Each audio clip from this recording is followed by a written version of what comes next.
talking with you about the services, strategies, and success tips you need to make it big in managed services. My name is Rich Freeman. I'm Chief Content Officer and Channel Analyst at Channel Mastered, the organization responsible for this show. I am joined this week, as I am every week, by your other co-host, our Chief Strategist at Channel Mastered, Erick Simpson. Erick, how are you doing today?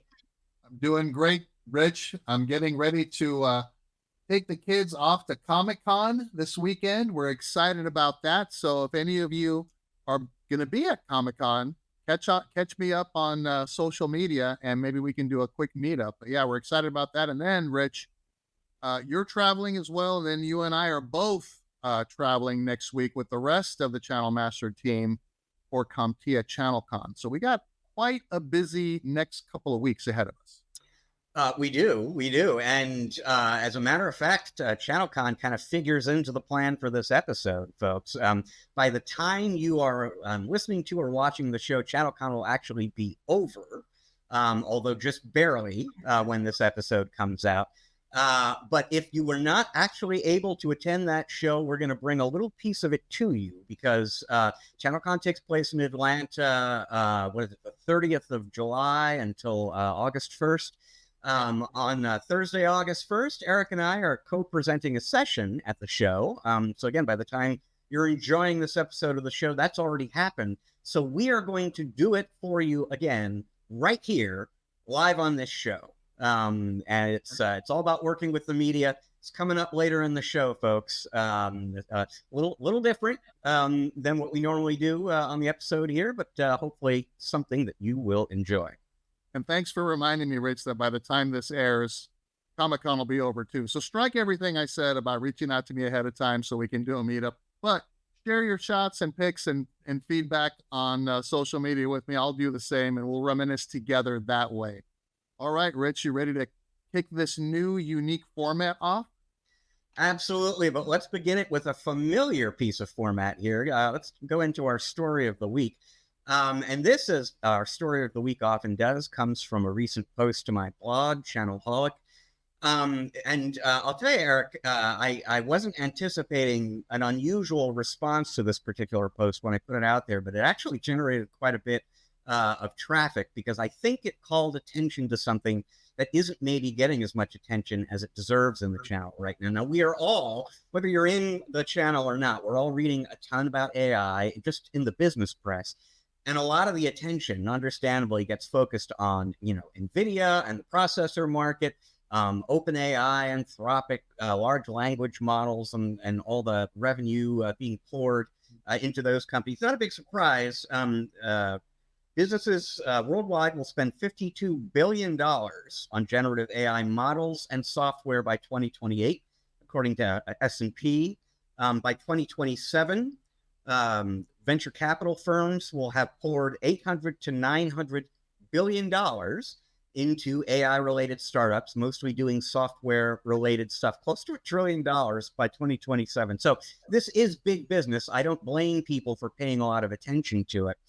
But how about this? IDC went out a little bit earlier this year and surveyed, granted, these are IT decision makers at sort of larger businesses, but they asked people, what are your spending priorities for the coming year around AI? 34% of them said security, which makes a certain amount of sense. 35% of them said infrastructure. And software, models, etc., not even really at the top of the list. What are businesses focused on around AI today? Laying in the infrastructure they need to build and run these tools, and then laying in the services they need to secure them. All of that is a present day and a go-forward opportunity for folks in our audience.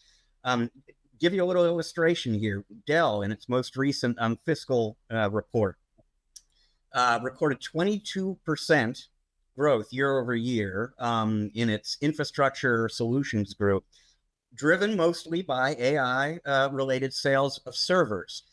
Could there be anything more traditional, less interesting than servers? But AI is seeing a lot of sales growth in servers, specifically because of AI. So is HPE, which in its most recent quarterly report said that they have recorded $4.6 billion of cumulative AI systems orders. Now, look, there's a ton of data that needs to be accumulated and needs to be managed. It needs to be transported across networks. It needs to be secured. All of that requires infrastructure. And in particular, I kind of mentioned it's got to be stored. Storage is one of those AI related infrastructure opportunities that, again, doesn't sound very exciting, but could actually produce a fair amount of money. And, 24% of the folks in the that IDC survey identified storage as their number one AI spending priority for the next 12 months. Way up at the top of the list, again, in front of all the software and the stuff like that. A lot of reasons for this. Companies that are building private models have to put a lot of training data together. That requires storage space. Any old storage space won't do. If you have invested in an NVIDIA processor, you really, really want to saturate it with data. And so you don't just need storage, you need high-speed storage. So that's driving a lot of incremental storage server purchases. Once you've actually built that model, you're going to have to archive everything that you use to train that model, basically, for a long time, so that if, for example, some media company comes to you and says, you have illegally purloined my copyrighted data, you have a basis for saying, no, I have not. Take a look. Here's how I trained the model. So this is a long-term storage opportunity for the training data. There is inference data to be stored and served as well. Now, again, a lot of this is going to be kind of large business oriented, but there's plenty of AI infrastructure related need among SMBs too. We spoke on the last episode of the show about AI PCs. That is AI hardware revenue opportunity for the folks in our audience right now. And just more generally, generative AI, as the name suggests, generates a lot of stuff. And if your customers today are producing stuff that requires a fair amount of storage, they're going to need a lot more of it going forward. So, I mean, if your clients are using generative AI just to produce a lot of text, that's probably not to increase their storage requirements significantly. But if they're producing video or audio, if they're producing large files, and if you can think back to how much extra storage space they needed when that started happening a few years ago, you're going to see that kind of bump again. And one of the storage experts I spoke to said, if your customers are producing bigger forms of content, and now Gen AI is enabling them to do more of that, you could see a storage capacity requirement bump in the 15 to 25% rate. All of this, Eric, this is, and I should mention there's services opportunity around this too, not just in terms of the security and the ongoing management and so on, but aggregating the data. A lot of companies have plenty of training data, but they have it in 18 different places. Automating a lot of these AI-related processes, all of that is in service-related income too. So there's a lot of infrastructure opportunity out there that I think is probably being shortchanged and overlooked by a lot of folks in the channel.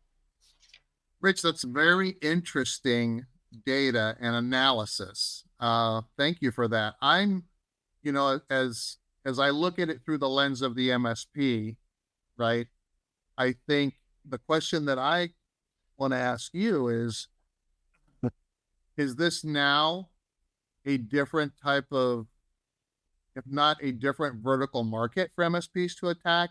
It's definitely a different target audience, right? So you're looking at organizations that are building upon AI, generative AI. And so they're the ones that need all of this space, all of this compute, fast processing power, these GPUs, et cetera. What are your thoughts? Is that a, because it's definitely a different target audience than MSPs are used to, but I don't know if it bleeds over into like its own like vertical market segment, not what we think of traditionally, right, as a vertical market, but it's definitely a different target audience. And how easy is it for MSPs to identify that target audience slash vertical market in my jargon and attack it? Because you've got to have, I mean, MSPs already do the infrastructure stuff. Like we're good at that. We know how to put these things together. So it's almost like, holy cow, if I just shifted my marketing and my sales focus here, there's a ton of opportunity. So what are your thoughts?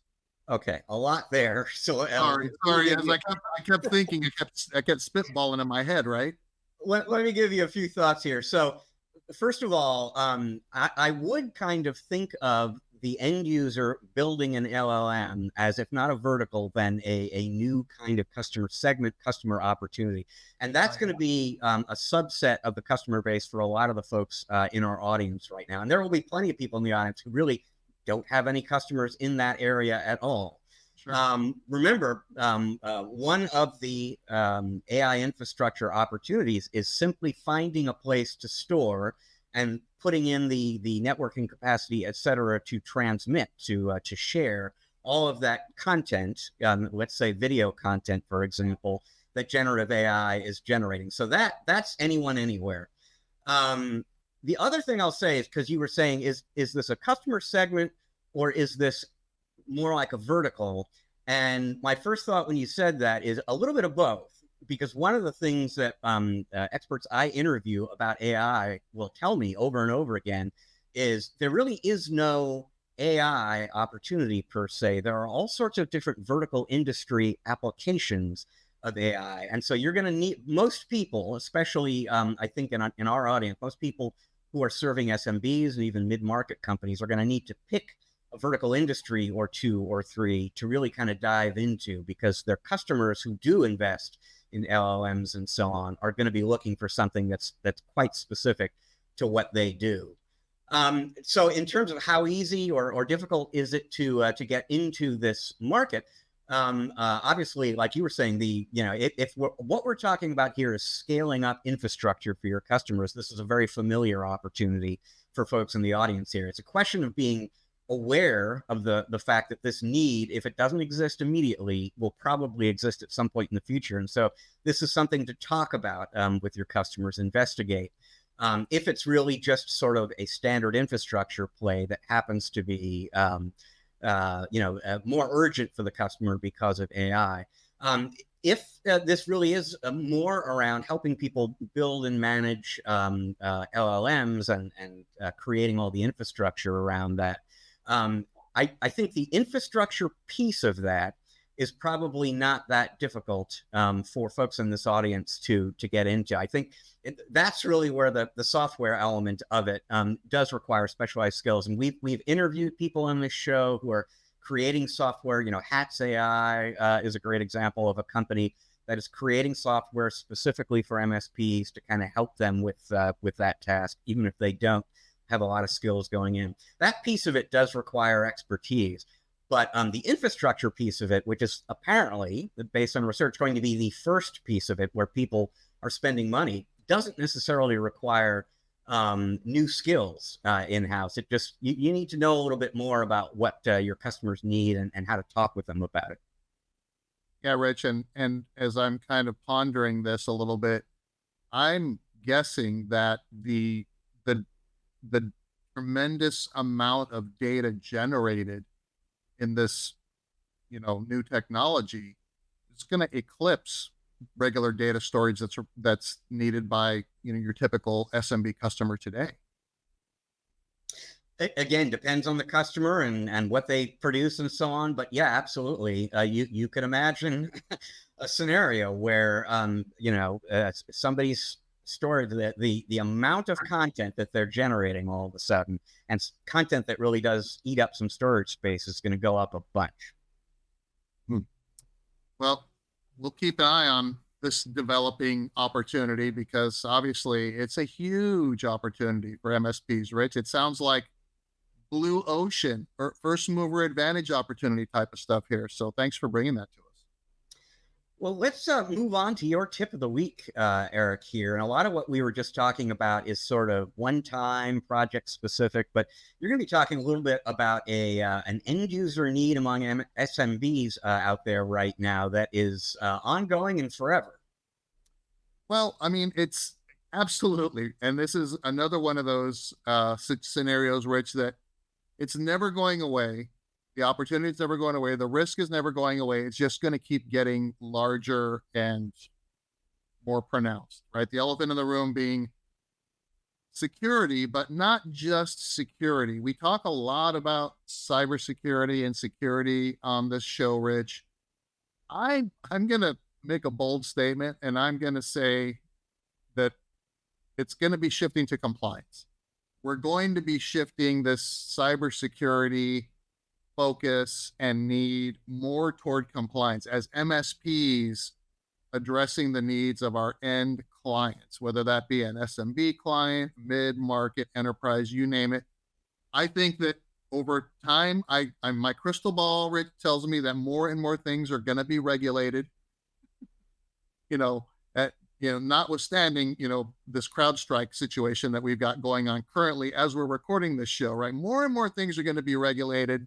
And the things that we thought would never be regulated from a business perspective will become regulated at some point in the future. I got a spidey sense about this stuff. So what is it that MSPs can be doing, Rich, to meet this existing regulatory compliance opportunities that they have with some of their customer segments? I know some MSPs that I've worked with are kind of shying away from compliance. They'll do the cybersecurity stuff. They'll do the, email, antivirus, anti-phishing. They'll do the DMARC compliance stuff. They'll do the, end user security awareness training, but they're firmly planted in the, I'm using air quotes now, unregulated client markets, right? The target audience.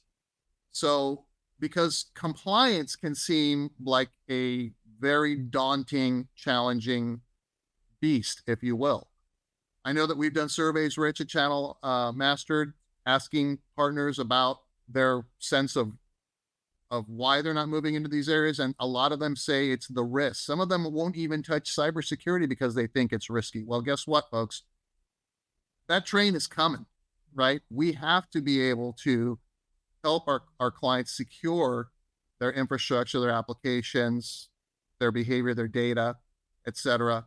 And this does not mean that you are responsible for the cybersecurity and compliance of your clients' organizations. I know, Rich, that a lot of partners get the cyber liability insurance, data information request form from their clients, and they say, "Hey, will you please fill this out because I don't know what they're talking about." And there's a specific question on that questionnaire that says, "Who is responsible for cybersecurity in your organization?" I know some MSPs that think they should put their name in there. And I'm here to say, no, that is your client's name that goes in there. All you're doing is you're delivering a specific set of services to help them meet a technical objective or a cybersecurity objective or an insurance requirement or a compliance requirement. You are not responsible for that. Now, Rich, that doesn't mean that, when things go bad as they do once in a while, that you may not be, served to go testify. But if you are only delivering a set of services in your statement of work, Rich, that says, these are the things I am delivering to you. None of them say that I am responsible or I bear the responsibility for any of this stuff. You're just delivering these set of services. And you should be in a better position than not. So what do we do when compliance comes our way? We have to look at it from the same lens. Rich, we know many great vendors that serve MSPs that help them assess compliance for their clients, gives them a checklist of every type of different, regulatory framework you can imagine. And here's the checklist of where they fail, where they need work. Here's what you do. Here's what you do. And you can slowly start chipping away at those compliance requirements to then provide the client a report that demonstrates that they are maintaining their compliance. Again, you are helping them assess and deliver these changes in their processes in their business so that they can demonstrate that they're in compliance with that regulatory requirement. So 3 quick tips: stay informed, keep up to date with the latest regulations and compliance requirements of the clients you are serving or the prospects you intend to serve.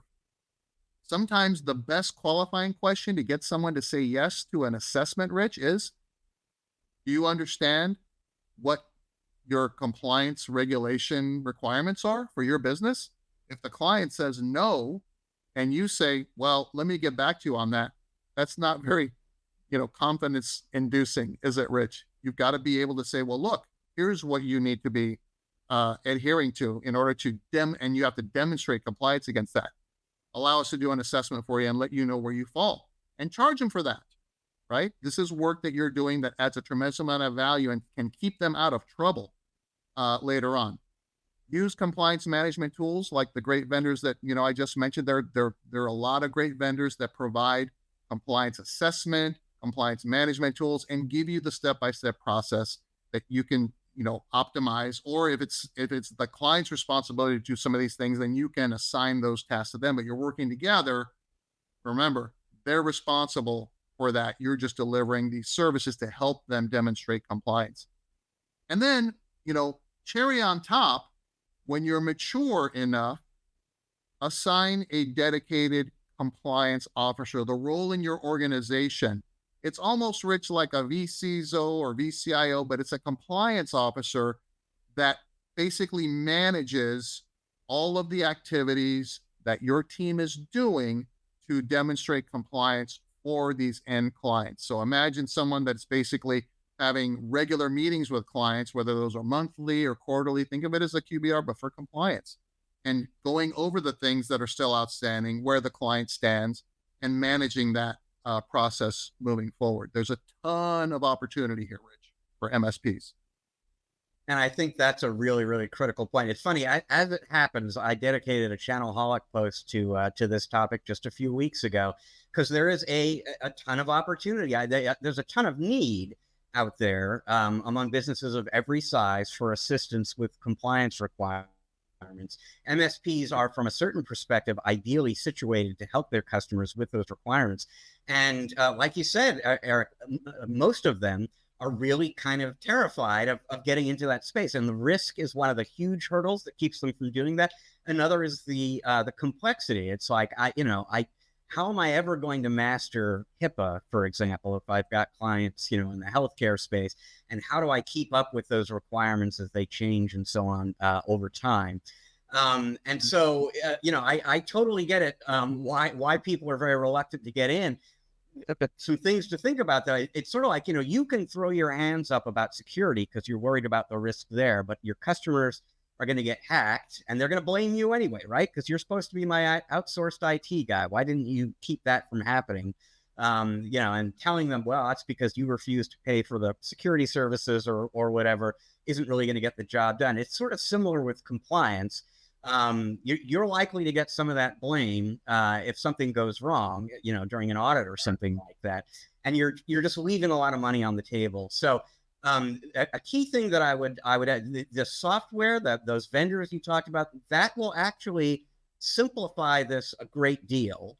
So if you are intimidated by the complexity of these regulations, these tools are designed to understand all of that for you, so that you don't have to continually, read trade journals dedicated to healthcare compliance and stuff like that. The tools are keeping track of that for you. But there are some things that you will need to know how to do. Despite that, they're easier things to learn. But we're talking here about compliance in the industry. A lot of the experts talk about GRC, governance and regulatory compliance. And the governance piece of that is, I think, the sort of services piece, in addition to the assessments that you were talking about, that MSPs can and should be thinking about doing. So we're going to get you in a position where you are compliant. And then the government service that we're providing is kind of keeping you compliant. And that software can help you with some of that. Some of that you're just going to need to take some responsibility for, but it's easier to do, easier to learn. And then the last thing I'll say, Eric, because this is kind of where you began, and this goes back to the risk issue, is I really do encourage MSPs to get into compliance because of the scale of the need and the opportunity. Talk to your attorney first and make sure your master services, make sure you're covered basically on what you're promising and what you're not, for all the reasons you outlined. Yeah, great final thought there, Rich. Yes, always have your legal team review any agreement, any document that ties you to a client and your responsibilities and their responsibilities. It'll protect you, and Rich, in the best case, it'll protect your clients as well, right? And you know, you're absolutely right in terms of the approach, right, of assessing and then addressing and then demonstrating. I think those are kind of the three things that MSPs have an opportunity to do, and it's it's a big conversation. It's daunting, but if you're not delivering these services because you feel you're at too much risk, and what happens is what you described potentially, Rich, is they get hacked and now they blame you and now they're dragging you into court because you haven't gotten your agreements looked at by your legal team and you haven't done anything to, help guard against that, and hopefully that never happens. But the other thing is also true that they never get hacked, but then you don't deliver these services to them and your competition comes and knocks on the door and takes them away from you as a client of yours. You're not doing this stuff. Yeah, I totally agree. And that's a really, really important point. You're leaving money on the table if you're not doing it. You're also opening the door to somebody else who can and will do it. And always a dangerous thing to do. Well, all right. Eric and I are going to take a quick break right now. When we come back on the other side, we're going to go into what is normally our Spotlight interview segment. This time it's going to be, let's call it our Spotlight event session segment. Because we are going to share with you a session that the two of us will have just done at the CompTIA ChannelCon event by the time you are enjoying this show. It's all about working with folks in the media like me, getting your news noticed and reported on. And we're going to get into that in just a few moments. Stick around. We will be right back.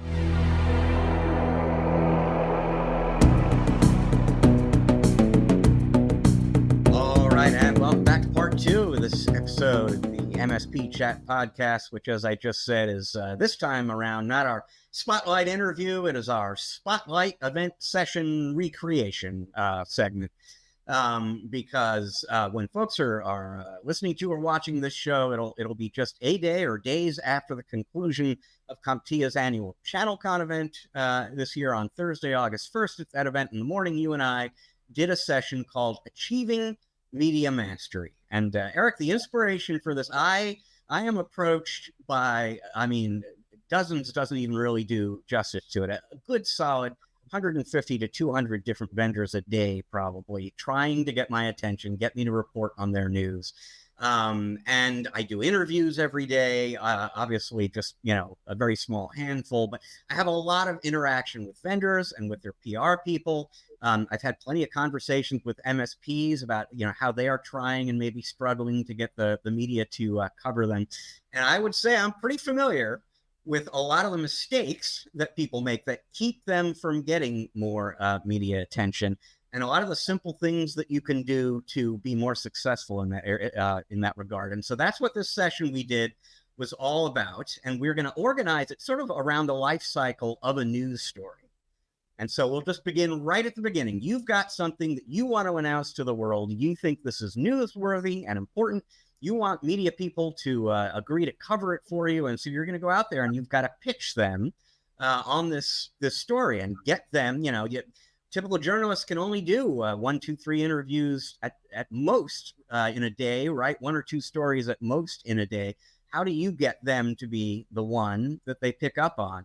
And the quick tip there, folks, is that this is kind of a marketing function. So what you are trying to do with your public relations is market your product to people who might buy it.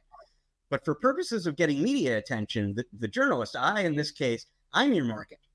And so you need to understand me. You need to tailor your message to me. What is it that would get this guy interested? What are his pain points? What does he care about? And, what I care about, right? What any journalist cares about is reporting on stuff that my audience is going to find interesting and compelling and relevant, that they are going to want to read. And so if you give me something that is really interesting to you, but from my point of view, isn't terribly interesting to my audience, you're going to have trouble getting through to me. And so let's just say, for example, Eric, you are somebody out there. You think you've got some really exciting news. You give me a ring. I pick up the phone and I ask, Eric, what you got? Awesome. Hey, Rich, earlier today, we announced that we've won our 10th award of the year. We set a new sales record and we signed our 10,000th client. When are you available to talk to me about that, Rich? Boy, oh boy, are there a number of problems in that pitch there, beginning with the first two words, earlier today. Because if you are a journalist, it is difficult to scramble up your schedule last minute and insert an interview about something that just broke today, and you've got to write about it today because it's not going to be news tomorrow and so on. So one easy thing you can do to improve your odds of getting coverage is to give journalists a little advance notice. I've got news coming on Thursday. If you'll agree to keep it under embargo, we can set something up in advance, and that's going to make it easier to get an interview booked. But the other thing is you were talking about awards and sales records and signing up new partners, which is really, really exciting stuff for you. But if I am writing for MSPs and other technology partners out there and they're putting out fires, do they really care about any of that? Is that going to get me excited to write up a news story that your company is just killing it out there? Probably not, because my audience really doesn't care about that. What they care about is stuff that you've got coming that's going to help them, make more and spend less. So Eric, what might be a pitch that's likely to be a little bit more successful with me? So if I'm an MSP, Rich, looking for some media love, taking some of your guidance, I would adjust my pitch to you something like this. Hey, Rich, 3 days from now, we'll introduce the first automated AI security solution in the industry, specifically for SMB clients, let's say, at a disruptive price point. Would you like to receive an embargoed press release from us and then schedule an interview?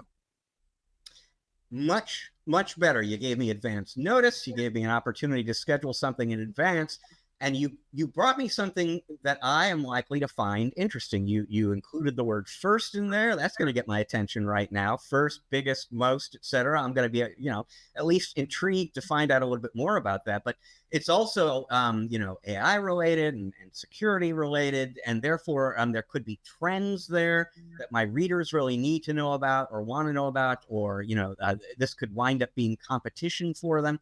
Now, if you want. We'll kind of get into this a little bit.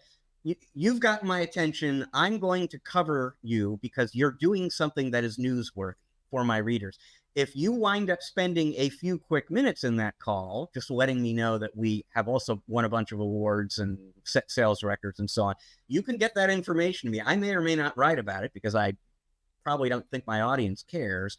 But if you're really trying to get me to write about you, you've got to bring me something that I am going to have a good reason to write about. And that cannot be, this is just a really super exciting time for us. Now So my takeaway here, Rich, is what I'm trying to do is close you on an interview. I'm not trying to give you all of this stuff that's, that is not very newsworthy. So I'm looking for things like first, biggest, most. I'm throwing in like something that's trendy. It's in the news all the time. Security, AI. It's got to be interesting. I've got to kind of bait you into wanting to learn more. That's what I'm taking away from this first lesson. That is well said. I like that. So I was likening it to marketing before. You're kind of bringing in a sales metaphor with the close there, but that is a great way to think about it. And it kind of segues nicely into the second sort of pitch related tip that I'll provide, because, if you're trying to sell something that is specific to the legal industry, you're probably not going to bring that to your customers in the healthcare industry, for example, right?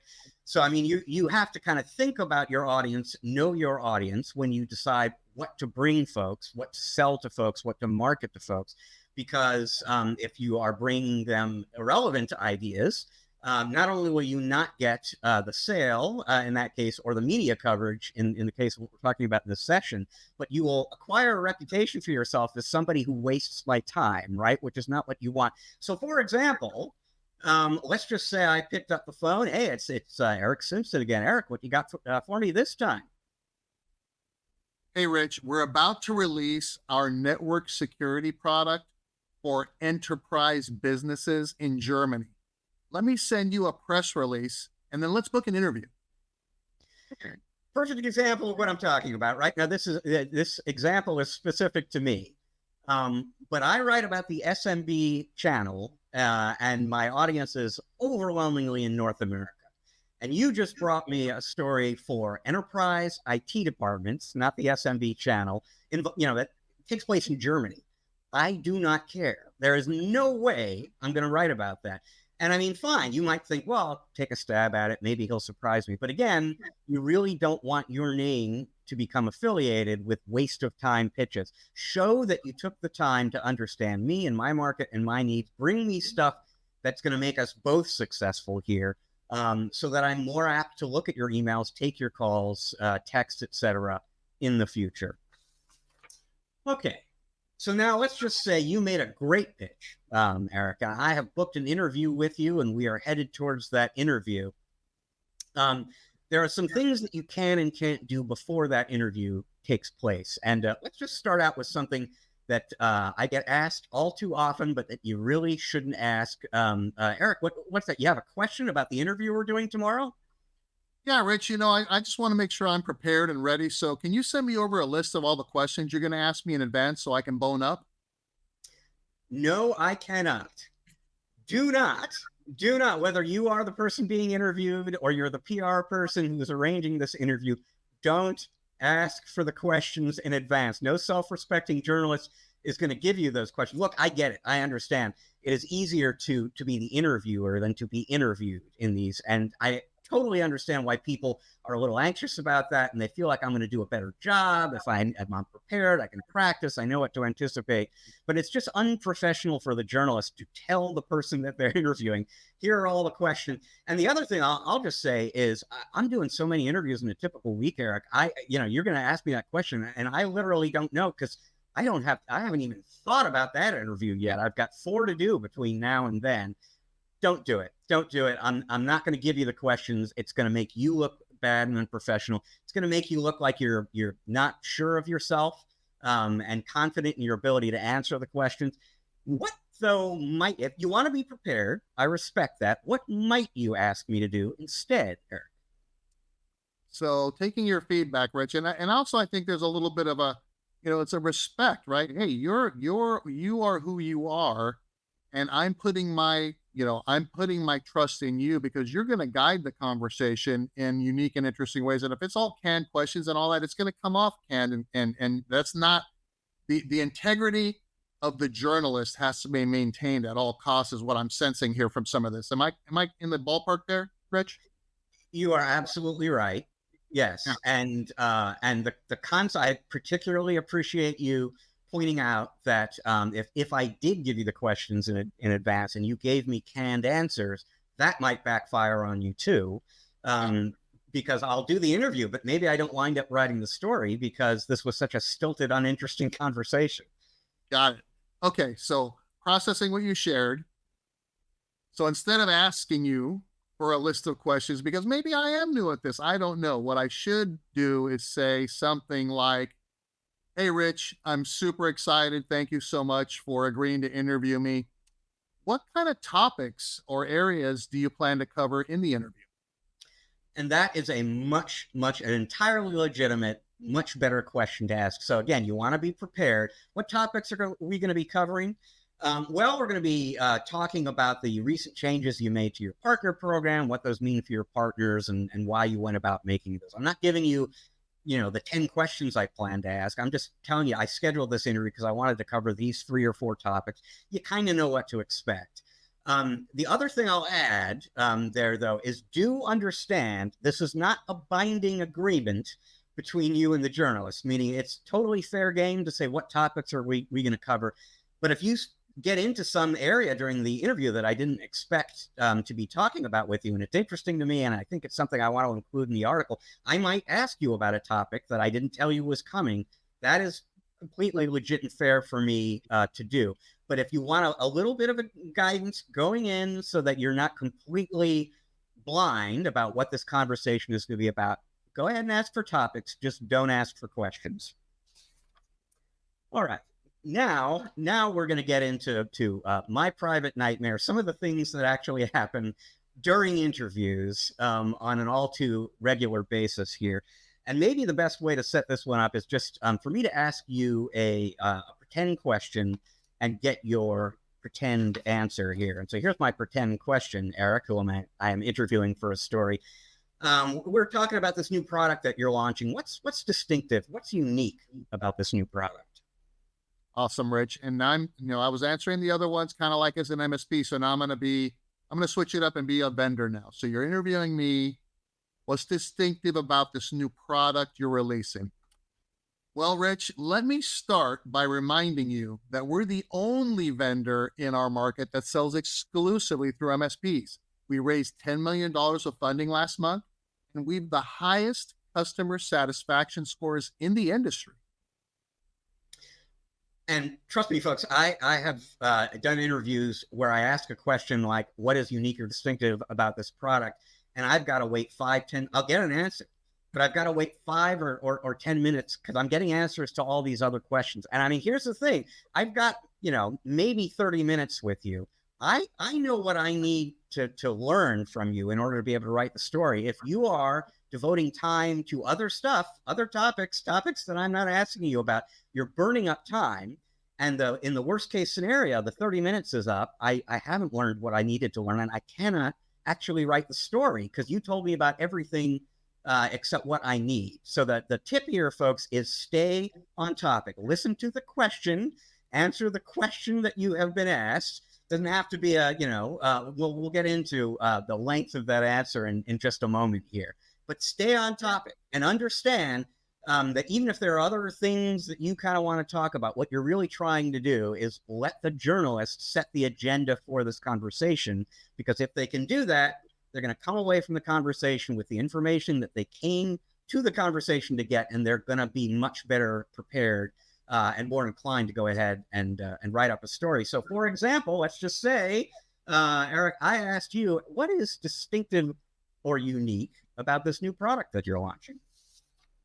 Well, Rich, it's the first multi-tenant product of its kind, and it targets a pain point for MSPs and their end users that no other solution addresses. I asked you a question. You answered the question. It was an interesting answer. It gives me all sorts of opportunities and avenues for follow-up there. And instead of me sitting there trying not to show my impatience and frustration on the Zoom call while you're talking about everything but what I asked you about, I am thinking this guy is on his game. So that you stay on topic. Now, even if you are on topic, another issue that I run into sometimes is people stay on topic for a little bit longer than they ought to. So let's try this. I'm going to ask you another question for this interview, Eric. How long does the promotional pricing for this new product that you're announcing remain in effect? Well, Rich, as you know, I've been in the channel a long time, starting at Microsoft, and then I moved on to Oracle a few years ago before making my way to my current position. So I know what channel partners want and what delivers value. And I understand the economic pressures that MSPs are under these days, which are getting worse and worse, and blah, blah, blah, blah, blah.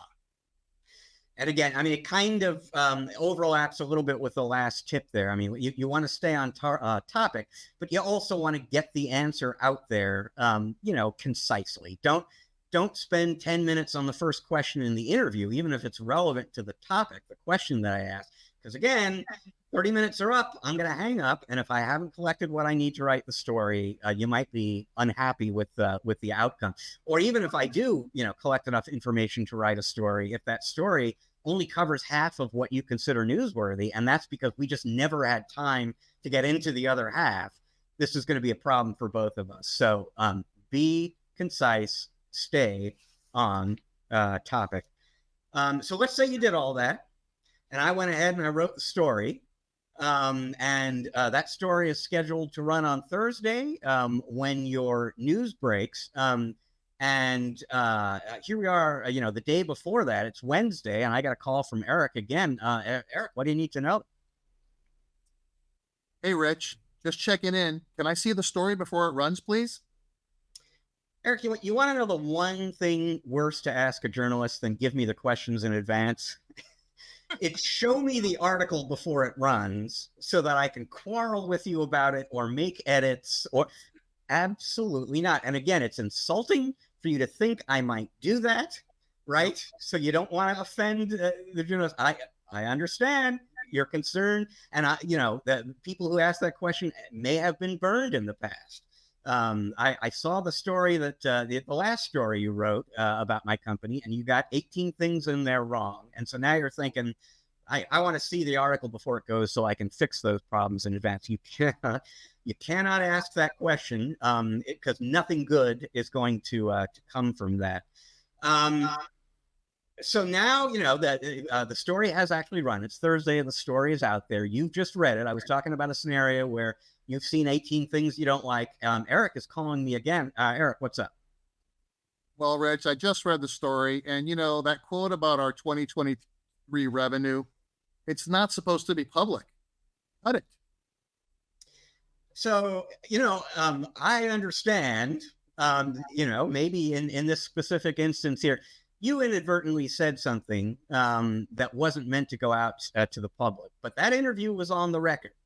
And you can't kind of go back retroactively and pull anything you said off the record and ask me to remove it from the story. No, the interview is over. You were on the record. We both understood that. And I reported what you said.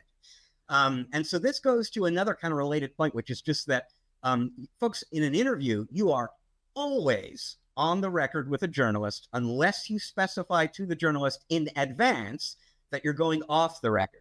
Because that's the other thing. You can't say something and then kind of come back and say, actually, you know what, that's off the record. Some journalists, I will, in fact, sometimes, if it's, understandable, I'll say, okay, fine, I understand you didn't, But generally speaking, everything you say is on the record unless you say, I'm going to tell you something right now that is off the record. And you absolutely cannot go back after the story is run and pull your comments out of that article. It's just not going to happen. Here's something else that's really just not going to happen. Again, I'm getting a call from Erick about the story I just ran about him. Erick, what is it this time? Rich, thanks so much for writing the article about us and your coverage. But, I don't like the way I came off, the way I was quoted. I want to change. Is that okay? No, I am afraid it's not. How do I know that was going to be the answer? Yeah. Surprise, surprise. That is not okay. What I am doing in that story is recapturing and communicating to my audience what you said when we spoke before. It is your responsibility to say what you mean. If the answer was incoherent, it's probably not going to show up in the story anyway, because it's not going to read very well. But if there's something in there where you don't like a word, an adjective you used, or you kind of said something about a competitor that was a little maybe stronger than you intended to, you don't get to go back and edit the story. We were talking before about this kind of a marketing function. I am not on your marketing team. It is not my job to make you look good. That's your job. My job is to inform my audience. So say that again, Rich. Say that again. Say it again for everybody to hear, because that's important. I am not on your marketing team. I am not here to make you look good. We are not on the same team. I may like you a ton, but the reason I'm interviewing you is because I'm writing a story that I think my audience is going to appreciate. I am not here to help you be successful. You are responsible for being successful. Yeah, that's the point I wanted to get across. Like, it's my job to be prepared to make myself look good and not make these rookie mistakes, if you will. Absolutely. One more thing here. Let's get into, because again, the story has run, or has it? Or has it? We did an interview on Wednesday. Here it is. It's Friday morning you've been going to my website every hour on the hour, and you're not seeing the story.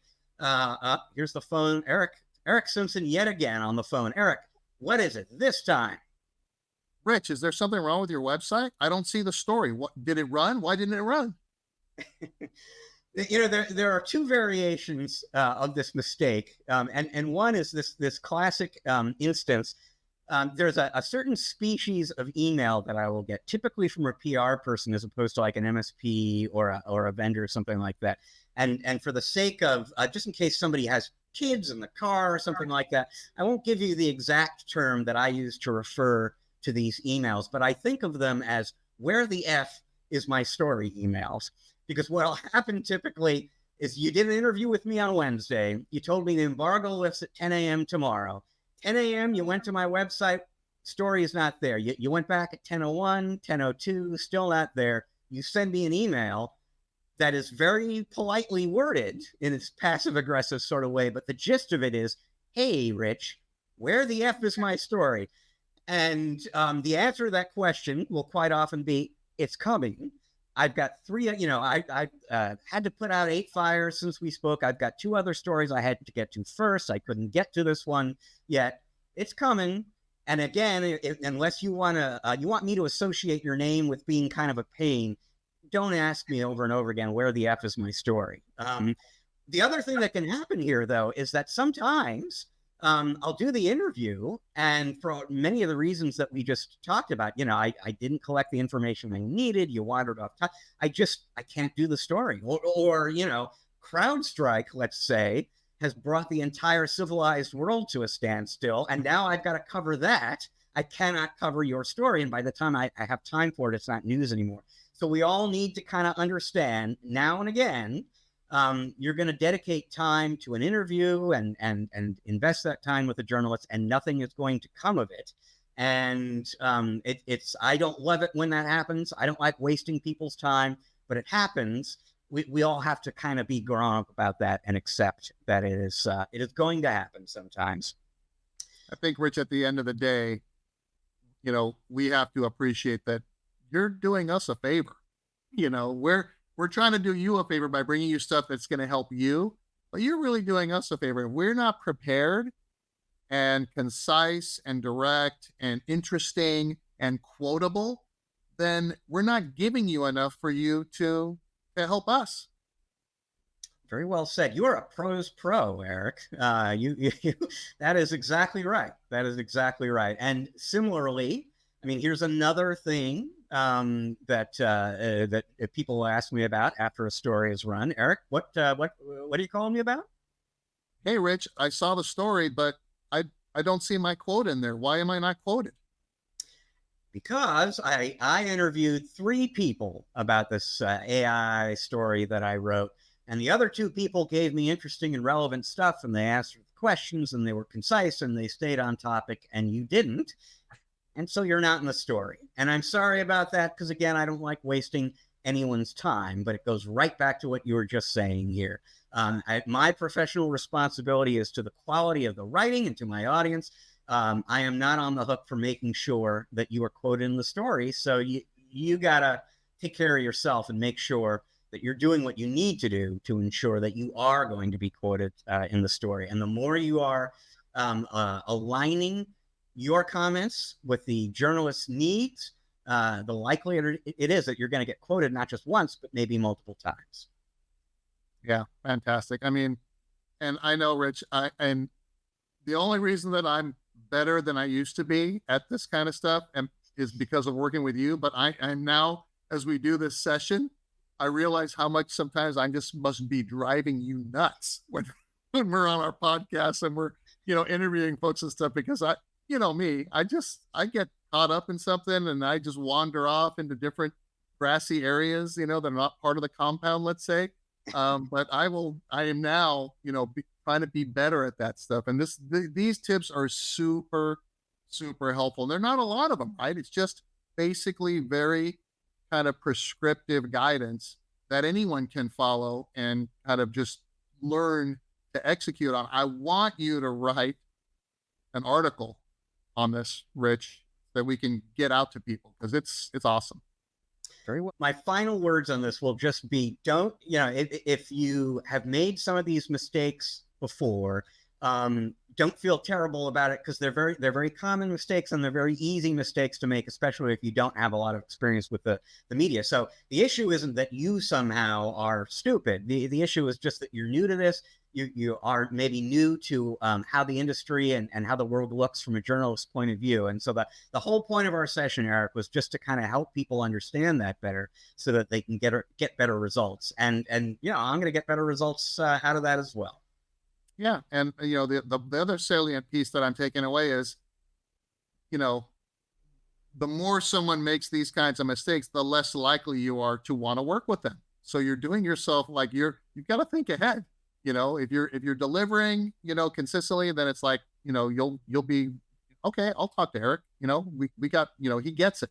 We can get this done, rather than, having a bad experience with somebody and then, them sending you the, where the F is my article emails and stuff like that, and trying to get you to change your, the way that you do what you do and maintain your journalistic integrity. That's just not going to fly after that first, experience, right? You're absolutely right. And I mean, it's human nature. Journalists like to work with people who are enjoyable to work with. The people who are painful to work with aren't going to be contacted. The other thing, we haven't spoken about this a lot, but I know a lot of MSPs want to be authorities that journalists go to. Something like the CrowdStrike thing happens, journalists are looking for expert input, and there are a lot of MSPs who want to be on the receiving end of that call. And you need to do a lot of what we were talking about. First of all, be responsive. Somebody in the media gets in touch with you and they're covering breaking news, get back to them. But let them set the agenda for the call, listen to the question, answer the question, be concise, stay on topic. And if you do all those things and you make life easier for that journalist, they're going to come back to you the next time there is a security story, because again, I need some expertise, and that guy was really great last time.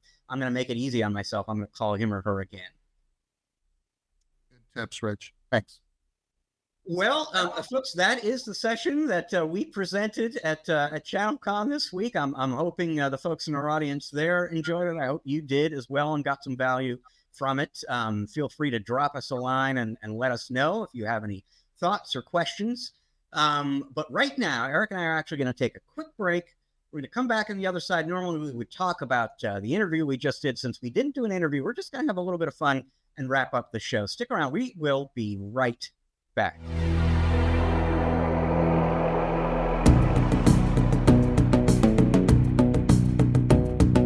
Okay, and welcome back to part 3 of this episode of the Channel Pro podcast. Like I said, Eric, no point here really in rehashing what we've just talked about, but I do have time for one last thing. I am glad I am not displaying video of what I'm looking at right now to our audience for a very good reason, because this video is going to haunt my dreams, and I wouldn't want to do that to the folks in our audience here. And basically, the story comes to us from Japan, where a company has developed a substance made from human skin, Eric, that they feel they're going to be in a position to put on robots someday. And then using little mechanical controls behind the skin, this is going to enable them to create robots that have very human-like features and responses, and subtle smiles and eye movements and all that stuff.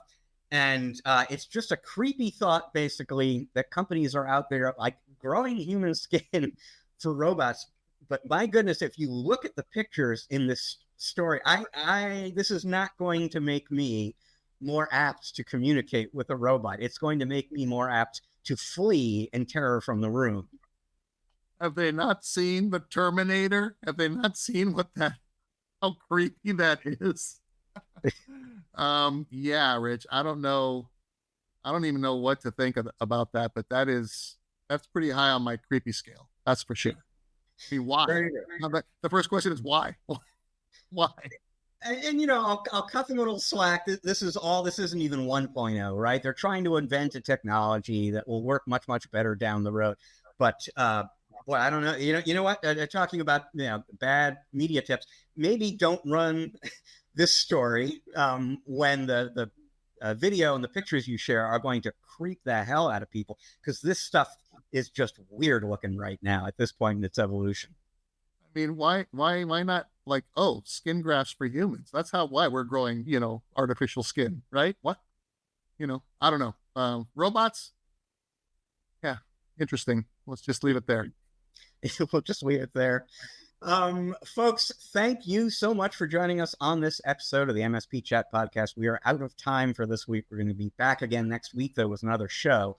Until then, I will remind you, we are both a video and an audio program. If you are watching us on YouTube, but you're also into audio podcasts, go to wherever it is to get your audio podcasts. Look around for MSP Chat. You're going to find us there. If you're listening to the audio version, but you want to check us out on video, go to YouTube, look up MSP Chat. You're going to find us there too. Either way, please subscribe, rate, review. It's going to make it easier for other folks out there to find the show, and we appreciate that.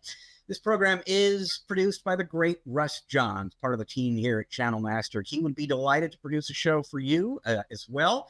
You can learn more about that and about Russ and about everything else, all the many other services that we provide for our clients at Channel Mastered at www.channelmastered.com. And Channel Mastered has a sister company called MSP Mastered, which is where Eric works directly with MSPs to help them grow and optimize their business. More information about that organization is available to you at www.mspmaster.com. So once again, we thank you for joining us. We're going to see you again in another week's time. Until then, please remember, you just can't spell channel without MSP.